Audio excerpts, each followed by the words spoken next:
I stood in that boardroom like a guest at my own funeral. Not a word had been said to me all morning. Not a nod, not a glance. Just that calendar invite. 10:30 a.m. Meeting with HR. David Quinn didn't even look up from his tablet. When I walked in, "Sit down, Mark," he said flatly. I sat. Helen from HR was already there. She offered a tight smile, the kind people give before they push you off a cliff. David cleared his throat. "Let's get to it. As of today, your position has been reassigned." I blinked. "Reassigned? To be clear, your services are no longer required. We're restructuring. That word again. My throat went dry. "I've been here 20 years. I built the logistics system you're running from scratch. I trained the teams David finally looked up. His eyes were ice, and we appreciate that. But progress demands fresh energy, different thinking. I turned to Helen. "You're okay with this?" She shuffled some papers. "There's a severance package, 2 weeks' salary, continuation of benefits for a month, and a letter of recommendation." I laughed under my breath. A letter of recommendation for what? Teaching loyalty to the next fool in line? David stood. "Mark, don't make this harder than it needs to be." "Harder? You replaced me with who exactly?" He tapped his eye, screen, and spun it toward me. A name, a face I knew, Ryan Denton. I blinked again. "Ryan? He's your golf buddy." He couldn't tell the difference between a warehouse manifest and a coffee order. David's jaw twitched, but he didn't argue. I looked down at my hands. "You're making a mistake." He leaned forward, voice cool.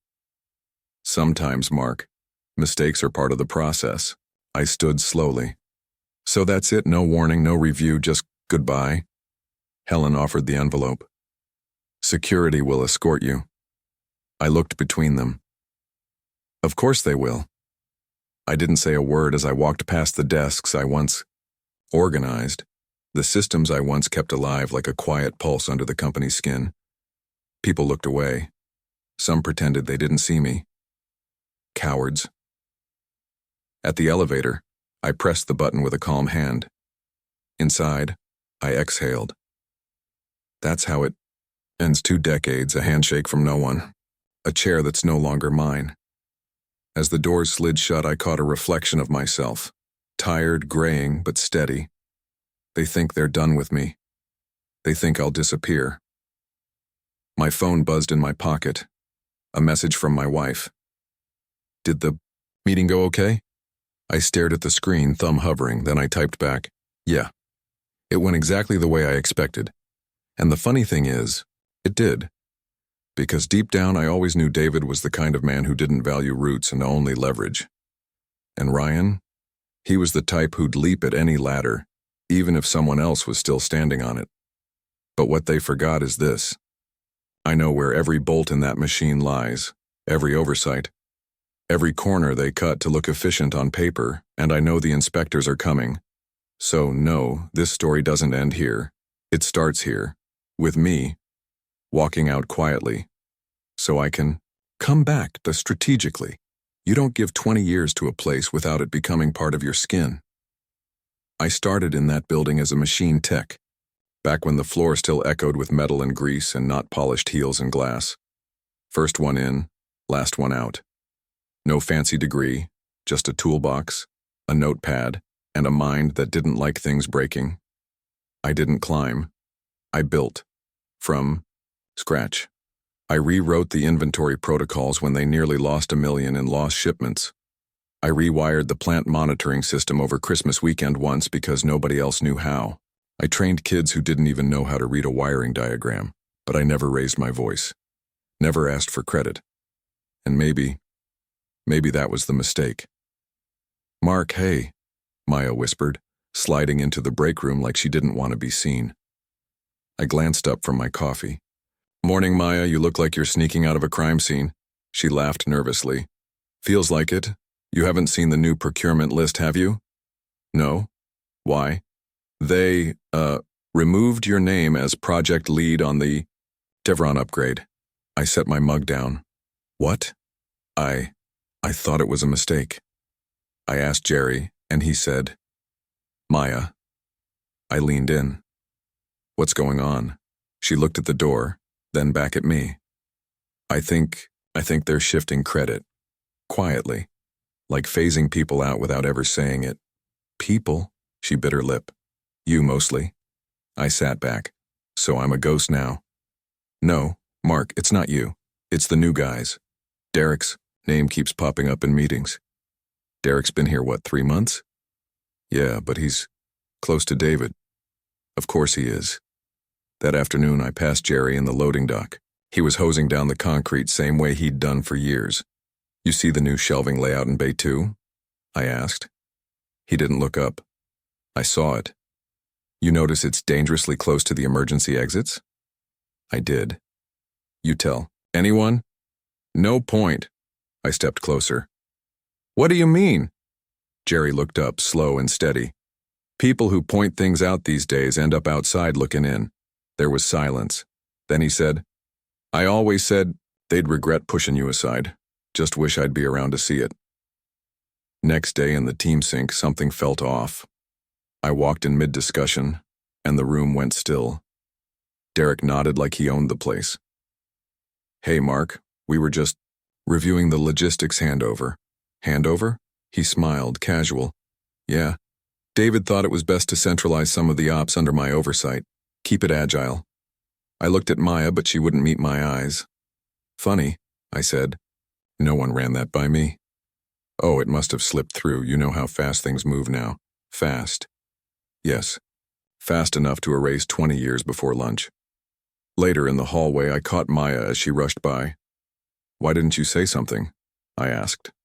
I tried. Not hard enough. She looked pained. You don't understand the pressure. David's got people watching, whispering. It's like everyone's scared to blink.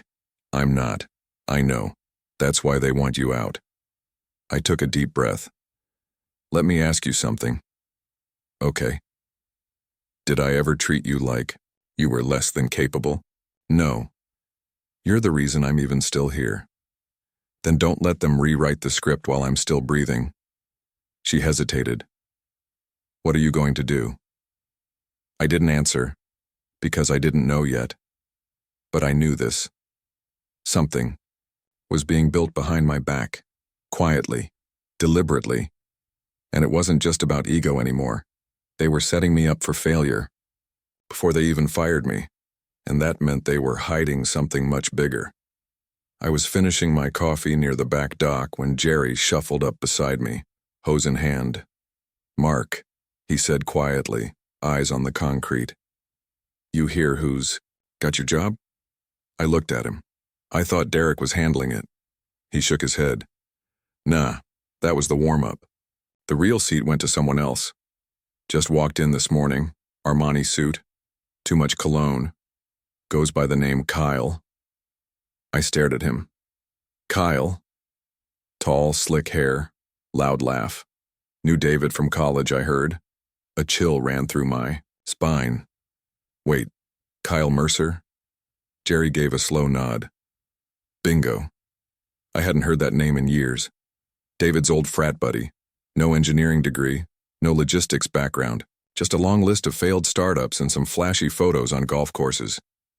You're telling me Kyle's the new director of operations? Title's fancier now, Jerry said. Senior VP of Global Logistics Strategy. I blinked. Global strategy? Yeah, he muttered. The hell does that even mean? Back at my apartment, I opened my old company email, the archive I had downloaded on instinct the day they cut me loose. I searched Kyle's name, just in case.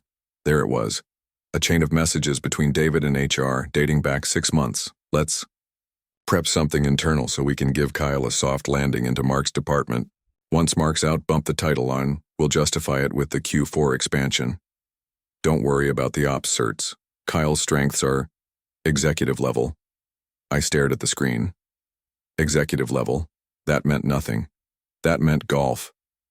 Slammed the laptop shut. Next day I ran into Rita in the parking garage. She paused when she saw me.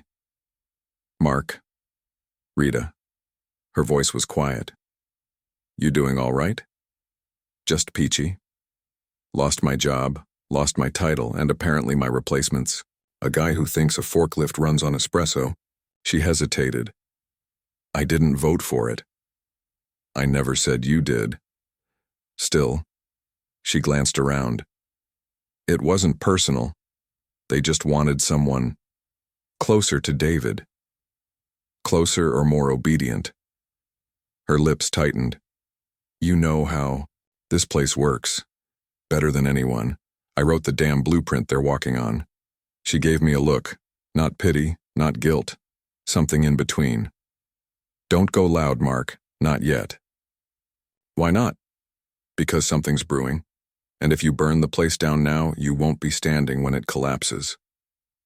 Later that week, I stopped by Tom's office. The legal guy who handled my exit papers. Tom, I said, stepping inside without knocking. He looked up, startled. Mark, you need something? I was reviewing the NDA language. Curious. Why was it so vague? He shifted in his chair.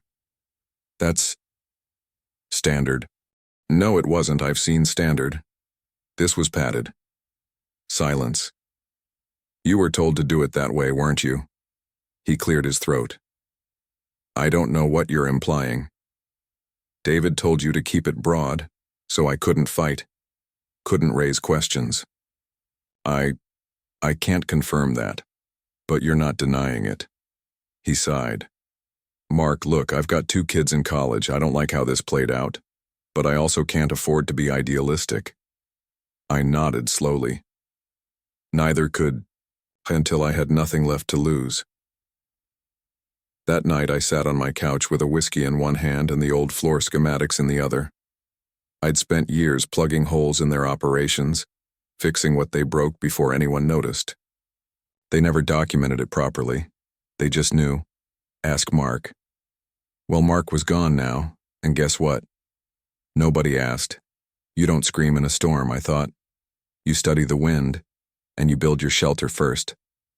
I wasn't going to fight this, in the open. That would just give David what he wanted, a loud, angry exit he could spin as unprofessional. No, I was going to wait, watch, document, let Kyle make the wrong call. And oh, he would. Because that job isn't PowerPoint slides and handshakes.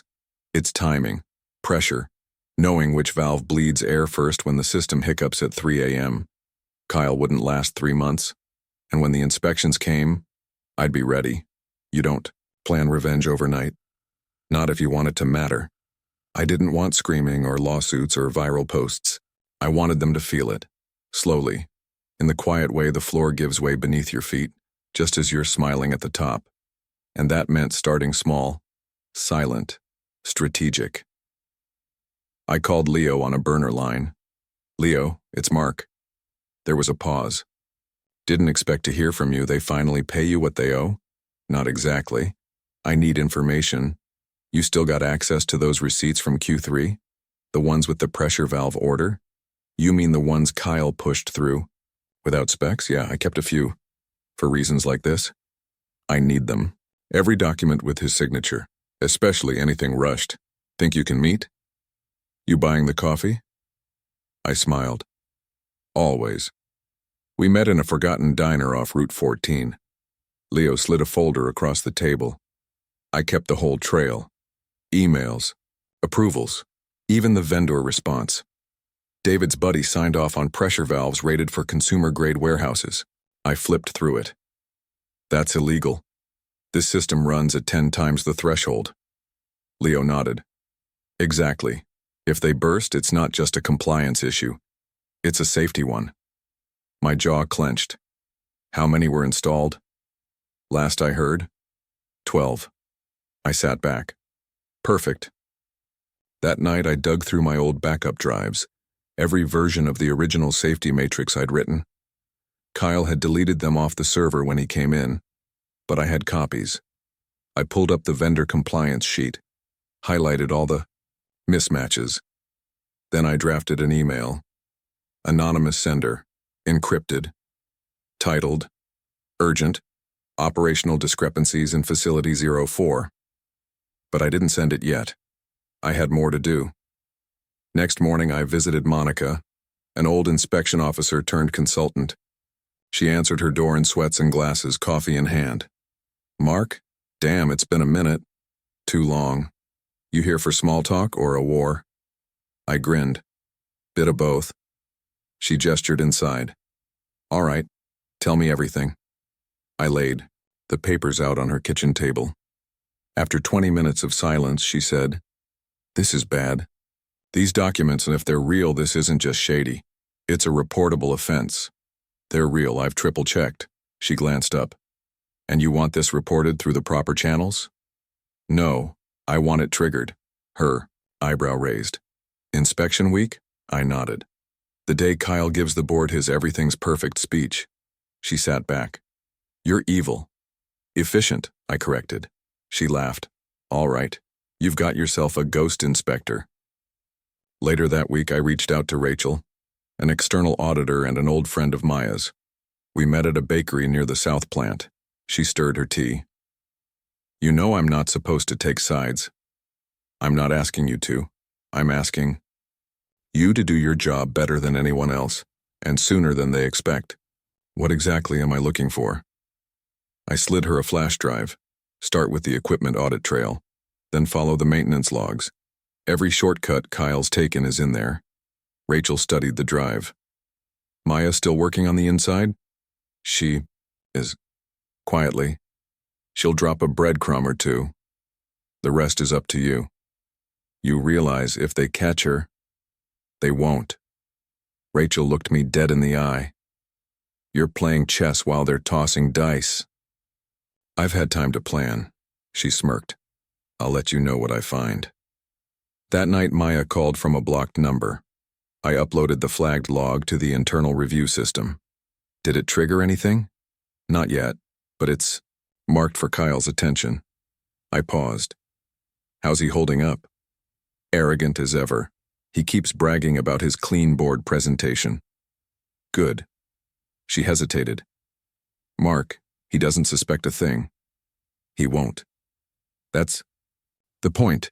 She lowered her voice. "You're not doing this just to get even, are you?" "No," I said quietly. "I'm doing it so the next guy like me doesn't end up blindsided." 3 days before inspection, Rachel called. "Mark, this is worse than I thought." "What did you find?" "The calibration logs, Wayne. They've been duplicated, literally copied and pasted. Same numbers, same timestamps, day after day. No real entries for the last 6 weeks." "Jesus." "There's more. I ran a trace.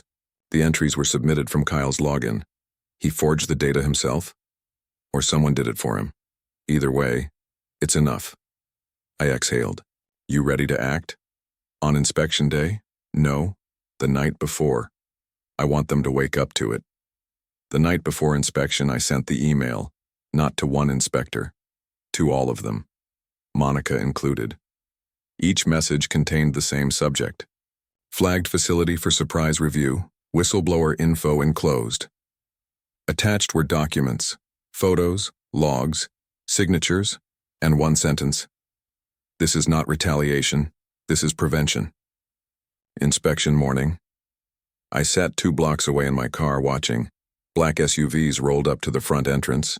Inspectors stepped out, and the look on Kyle's face as he walked out with his coffee in hand? Priceless. He froze mid-step, spilled it down, his shirt, and turned ghost white as Rachel stepped forward and showed her badge. That afternoon, I got a message from Maya. "David just called an emergency board meeting. Kyle's on mute. HR's scrambling. They're pulling the ops records. You did it." I stared at the screen. For the first time in weeks, I smiled, not out of spite, but relief, not because they were falling, but because the truth finally stood up, and I never had to raise my voice. Inspection day. I parked 3 blocks away, sat in silence, engine off. Then I saw them, 5 dark sedans rolling in with government, plates and white clipboards, like sharks circling a bleeding ship. I didn't smile. I didn't need to. Let the storm come. Maya messaged me at 9:17 a.m. They're in the main floor already. Kyle's stalling. Then another. Monica just flagged a non-compliant valve. I texted back one word. Wait. Kyle's voice cracked over the facility speakers during his welcome briefing. We're proud to maintain an exceptional safety record. Any concerns can be directed to our documentation officer. He looked around. No one stood. Then Rachel stepped forward and held up a printed report. This document was signed off by you, Mr. Mercer. On a safety review. That never occurred. Kyle blinked. I delegated that, Rachel pressed. Who signed it? I don't recall. Do you recall that valve PSI thresholds were listed at 65 when actual testing caps at 40? Another inspector cut in. The pressure tanks are out of spec. 2 show signs of strain cracking. Monica stepped forward, and I found 3 emergency exits blocked by storage racks. Kyle turned pale. I didn't set that up. Rachel. But you signed off that everything was up to code, Mr. Mercer. Kyle's voice dropped to a whisper. David told me, he said just push it through. Silence. Then Rachel pulled a final folder from her briefcase. This safety certification, it's forged. The lead inspector looked Kyle dead in the eye. Mr. Mercer, you're officially suspended pending further investigation. Please step aside. Kyle didn't move until Monica whispered, walk before you're walked. He left the room shaking. Meanwhile, upstairs, David burst into the boardroom mid-call. I wasn't there, but Maya described it to me later. He tried to blame it on Kyle. Said he had no idea about the certifications, but Rachel brought the email logs. And they had his initials mark next to every approval. Of course they did. The board suspended him on the spot, effective immediately. By 2:15 p.m., the company released a public statement. We take safety and compliance seriously. Following a surprise inspection, we've identified and are addressing several internal oversights. Personnel changes are underway. Oversights. They always call it that when they get caught. At 4:32 p.m., my phone rang. David Quinn, I answered. Mark. David. You think you won? I didn't do anything, David. Silence. I waited. Then calmly added, I just stopped covering for your mistakes. He exhaled slowly. You'll regret this. No. You will. Every time someone opens a report you used to hide. Every time your name comes up in audit training slides. You think they'll remember you? No, I said flatly. I think they'll remember why you fell. I hung up. Next morning, Maya resigned, quietly, gracefully. Left a note on her desk that simply said, Integrity costs, but so does silence. I texted her. You did good. She replied, You started it. I stood outside the building one last time. Didn't walk in, didn't need to. Justice doesn't always roar. Sometimes, it just stops showing up. And when that happens, everything starts to collapse on its own. I never went back. They offered, quietly. A contract, a consulting gig, even a PR-friendly handshake. I declined. Maya joined a new firm. Monica pulled me in as a compliance advisor. Leo handled logistics from the inside. We didn't call it revenge. We called it repair. Truth has a strange rhythm, Monica said one afternoon. It walks slowly, but lands hard. I nodded. And when it lands, the ones who cheated gravity always fall first. We weren't trying to punish companies, just protect people who still gave a damn. One afternoon, I passed by my old building, didn't stop, didn't even slow down. Some scars don't fade, but they stop bleeding. Loyalty, I learned, doesn't mean obedience. It means courage. To speak when silence feels safer. To walk when staying would kill your soul. To believe that what you built with integrity still matters, even if no one clapped for it. People ask me now if I regret not fighting harder. I smile. Sometimes the cleanest revenge, I tell them, is letting the truth speak in the silence you leave behind.